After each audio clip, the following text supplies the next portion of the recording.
বলছিলাম ওমর রাদিয়াল্লাহু তাআলা আনহু মদিনা থেকে জেরুজালেম গেছেন অর্ধেক রাস্তা পায়ে হেঁটে। তো ওমর রাদিয়াল্লাহু তাআলা আনহুর কি অপরাধ?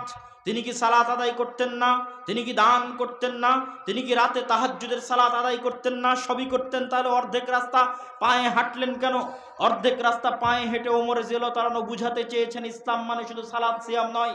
ইসলাম মানে আমি ওমর, আমি শাসক, আমার শাসন চলা অবস্থায় আমার একটা চাকর, আমার একটা গোলামও যেন বলতে না পারে কিয়ামতের মাঠে যে আমি ওমর ন্যায় পরায়ণতা করিনি। যদি আমার একটা গোলামও বলে বসে যে ওমর তার শাসনকালে ন্যায় পরায়ণতা করেনি, তাহলে আমি ওমর ইসলামী শাসন চালাতে পারিনি, আমাকে পদত্যাগপত্র দিতে হবে, পদত্যাগ দিয়ে বিদায় নিতে হবে। শুধু ন্যায় পরায়ণতা ঠিক রাখতে অর্ধেক রাস্তা ওমর রাদিয়াল্লাহু তাআলা আনহু পায়ে হেঁটেছেন। আপনি বলবেন এটা তো গেল তাদের বিষয়, আমাদের মধ্যে ন্যায় পরায়ণতা কি?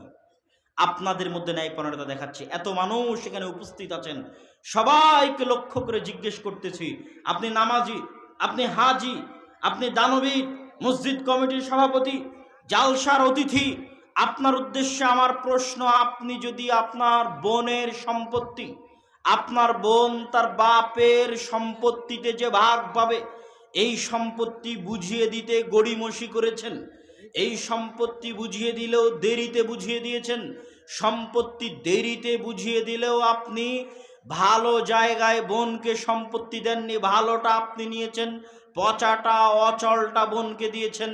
আপনি নামাজি হলেও, আপনি হাজি হলেও আপনি জান্নাতে যেতে পারবেন না যদি আপনার বোন আপনাকে ক্ষমা না করে।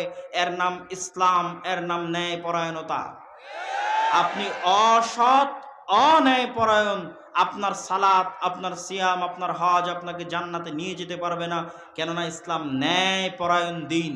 এই দিনের যিনি রব প্রতিপালক উনি ন্যায় পরায়ণ, এই দিনের যিনি নবী তিনি ন্যায় পরায়ণ। আল্লাহ সুবহানাহু ওয়া তাআলা ওপেন ঘোষণা দিয়ে রেখেছেন, ইন্নী হাররামতু যুলমা আলাইয়া।